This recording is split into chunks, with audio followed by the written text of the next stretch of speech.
Meus irmãos, seja bem-vindo nessa série que estamos falando Atos dos Apóstolos do Lucas, o Espiritismo e a mediunidade. É porque, com o correr da série, eu vou até tentando mais ou menos explicar como é que a mediunidade hoje está sendo estudada biologicamente, a fisiologia, as reações química, física, para poder entender. Porque o fenômeno mediúnico, imagina, é um espírito que vai entrar em contato com outro espírito e ele vai, às vezes, falar, ver, ouvir. É uma série de fenômenos que acontecem. Como é que isso acontece? Porque o fenômeno mediúnico não justifica mais você olhar como um milagre, porque a partir de Allan Kardec ele toma um caminho novo. Então, nesse livro, Atos dos Apóstolos, o Lucas escreve, mas ele chama atenção, ele está falando de Jesus, mas de Jesus a partir do entendimento novo, porque agora é Jesus através dos apóstolos. Ele escreve desse Ato dos Apóstolos e o Espiritismo abre um leque de entendimento, porque o Espiritismo estuda a mediunidade. E o Ato dos Apóstolos era um livro mediúnico fantástico, fantástico. Então nós podemos entender, muito grande. Então, normalmente, nesse capítulo aqui, capítulo 13, que se você pegar a Bíblia atualizada do Ferreira, no capítulo 13, porque eu usei ela, que é a Bíblia que eu estou usando, e essa, no capítulo 13, eu peguei do versículo 13 ao versículo 15, é pequeno, mas o título que ele botou lá, o Lucas escreve, João Marcos volta a Jerusalém. E assim que o Lucas escreveu e Ferreira traduziu. E navegando de Pafos, Paulo e seus companheiros viajaram a Perge da Panfilha. João, porém, deixando-os, voltou a Jerusalém. Mas eles, saindo de Perge, chegaram à Antioquia de Pisídia no sábado. Entraram nas sinagogas e sentaram-se. E depois da leitura da lei dos profetas, o chefe da sinagoga mandou dizer-lhes: irmãos, se você tem alguma palavra de consolo para o povo, fale. Você imagina? Vamos poder entender. Esse João Marcos era parente do Barnabé. Era parente. Era jovem. Era filho da irmã do Barnabé. É como se fosse um sobrinho dele. E esse sobrinho, ele acompanhou porque a irmã do Barnabé também era seguidora do Cristo. E eles estudavam as coisas do Cristo na casa deles. Era uma casa de oração, uma casa de encontro daqueles cristãos. É uma casa que ali era um núcleo que futuramente ia se formar um grupo, uma igreja. Eu vejo muito comum esses grupos, por exemplo, às vezes tem grupo espírita, que é formado às vezes no lar, começa o evangelho no lar, começa um grupo, e depois eles saem e formam um centro espírita. É a mesma coisa, porque o trabalho é o mesmo jeito. O espiritismo é a volta do cristianismo. Então esse João Marcos, ele seguia com eles.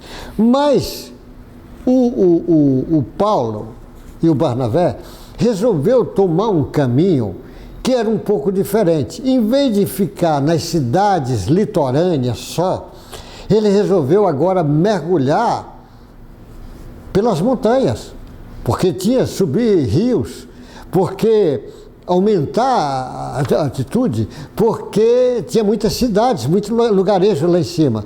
E as pessoas até tinham medo, porque nos lugarejos tinha assaltantes, estradas perigosas. Como é que... Tem uns que dizem, o João Marcos foi com medo, porque ele volta para Jerusalém. Outros dizem, não, é porque o Paulo agora é que assumiu o comando, não é mais o tio dele.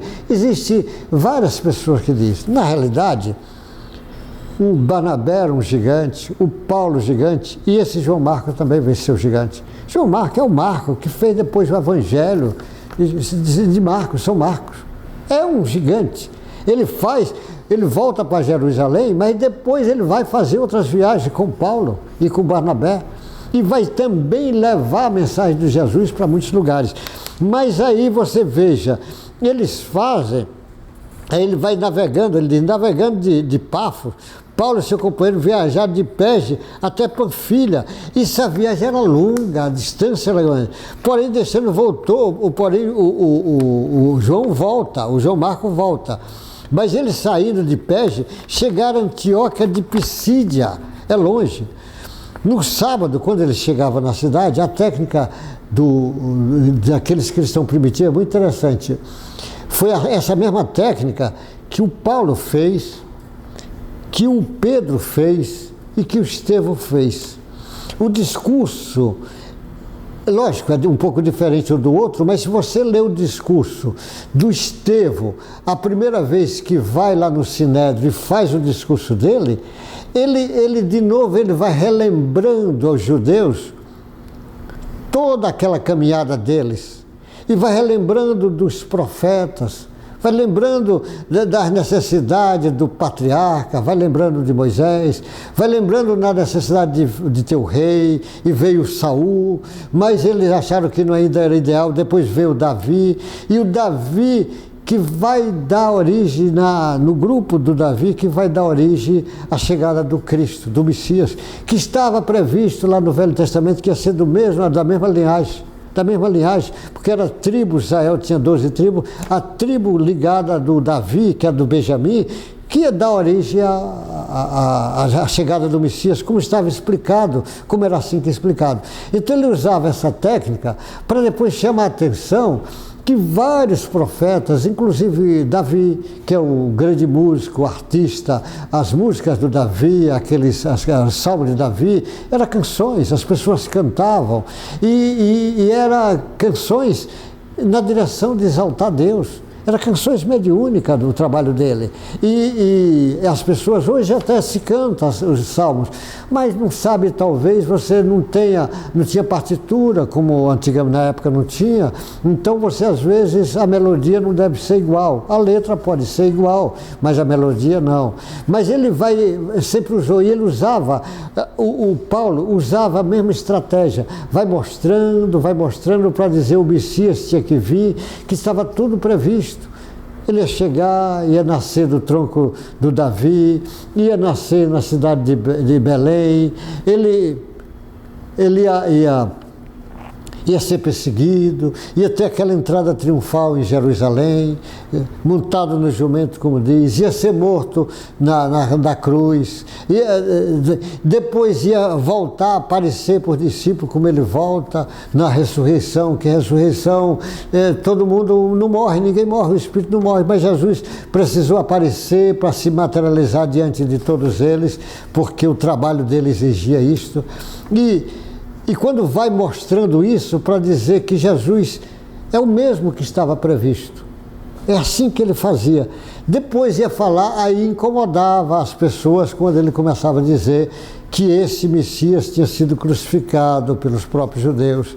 Aí que começavam os desentendimentos, que muitos ainda estavam esperando o Messias e não esperavam que o Messias viesse de uma forma tão simples, esperava que viesse na forma de rei, libertador, que era o entendimento dele, do general conquistador.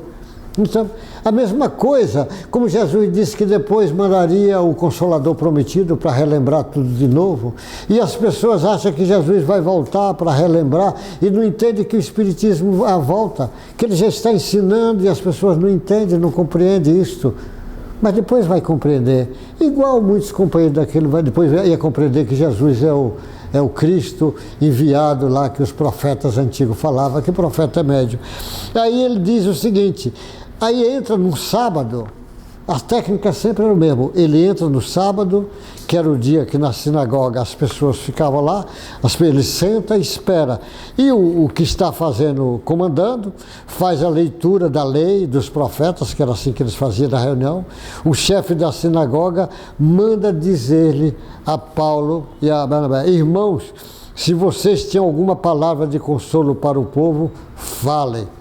Você imagine aquele discurso que o Paulo vai fazer na Antioquia de Pisídia. É um discurso tão impressionante que as pessoas marcam já no outro sábado para ele vir falar de novo. E muitos nem esperavam mais outro sábado, já começam a acompanhar ele. Ele causa, às vezes, um embaraço imenso para aqueles que não querem seguir a ideia do Cristo. Mas você vê o fenômeno mediúnico, ele fala mediunizado de novo para aquele povo. É o fenômeno mediúnico que você vai entender, e aí você vai entender a técnica fantástica do Paulo, essa separação do Marco, mas que depois volta a se encontrar com eles, e eles vão nesta viagem. É ainda na primeira viagem do Paulo. Paulo vai fazer algumas viagens. Essa primeira que ele vai andar por muitos lugares, em várias cidades. Você vê só aqui, ele já fala em várias cidades que ele já foi, lá na região de Chipre. Ele está ainda no estado do Chipre, rodando ali. E aí ele vai fazer essa viagem, ele volta depois, quando ele volta para a Etiópia para completar a viagem e depois trazer as informações que ele vai. As viagens naquela época era difícil, não existia, era viajar a pé, ou a cavalo, ou a camelo, ou em barco, quando tinha rios que tinha barcos. Era difícil a viagem, mas eles estavam prontos a levar o Evangelho do Cristo até os confins da terra. E graças a esses homens foram muito importantes para a sequência do que vem aí. Então, na realidade, nós que somos seguidores do Cristo, agora debaixo da asa abençoada da doutrina espírita, com certeza, todos os espíritos sabem que nosso espírito é muito devedor ao espírito do Barnabé, do João Marcos, do Paulo, porque graças a eles puderam manter essa chama acesa até chegar agora numa época cultural nova, em que a gente pode levar a mensagem do Cristo de várias formas, de uma forma mais simples, como agora eu estou chegando em sua casa.